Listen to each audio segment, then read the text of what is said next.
and I became known as a reliable primetime variety show comedian.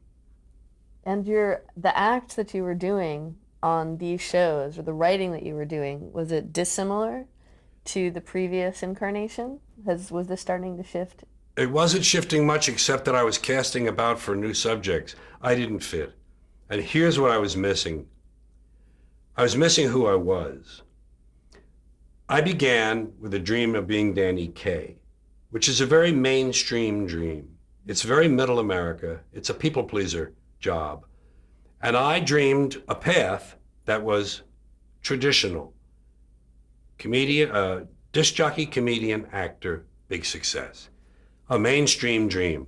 Meanwhile, what I really was an outlaw and a rebel because I had lived that kind of life.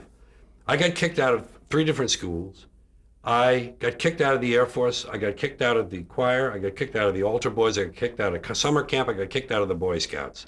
And I quit school at 9th grade. I had great marks. I was a smart kid, but I didn't care.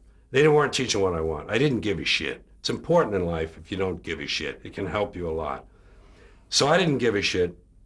And I was a pot smoker when I was 13. We broke the law. We broke into cars. We broke into offices. We broke into Columbia University. We broke into stores. We did all sorts of unlawful things. And I was that kind of person. I was one who swam against the tide of what is expected and what the establishment wants from us. But I didn't know that about myself because this dream blinded me. This dream was about America, about the path that we all follow, the middle of the road, middle class America, mainstream will dream. And meanwhile, I'm sitting there like this, fuck those people. Fuck that shit. Look at this stupid shit. No, I don't want to be in the bunny number. Can I get out of the bunny number, please? I don't want to put on that fucking uniform. And I didn't know this dissonance was inside me. And in the period this is happening, all through the 60s, the counterculture was forming. The free speech movement started in Berkeley. The hippies were growing into a force. And peace, love, power, flower power, pot smoking, anti-authority. See, bing, ding, ding, ding, anti-authority. Throw over the establishment. Burn down the math building? Wow. Ding, ding, ding, ding, ding, ding, ding. So I gravitated toward that because I was that person, really.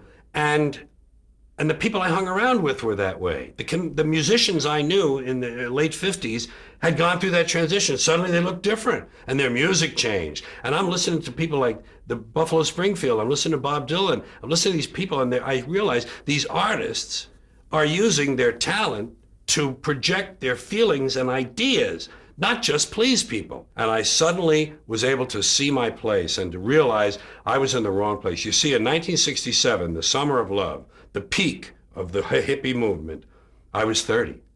I was entertaining people in nightclubs who were 40, and they were at war with their kids who were 20. There was a generation war. I was in the middle of it. I was 30, 20, 40.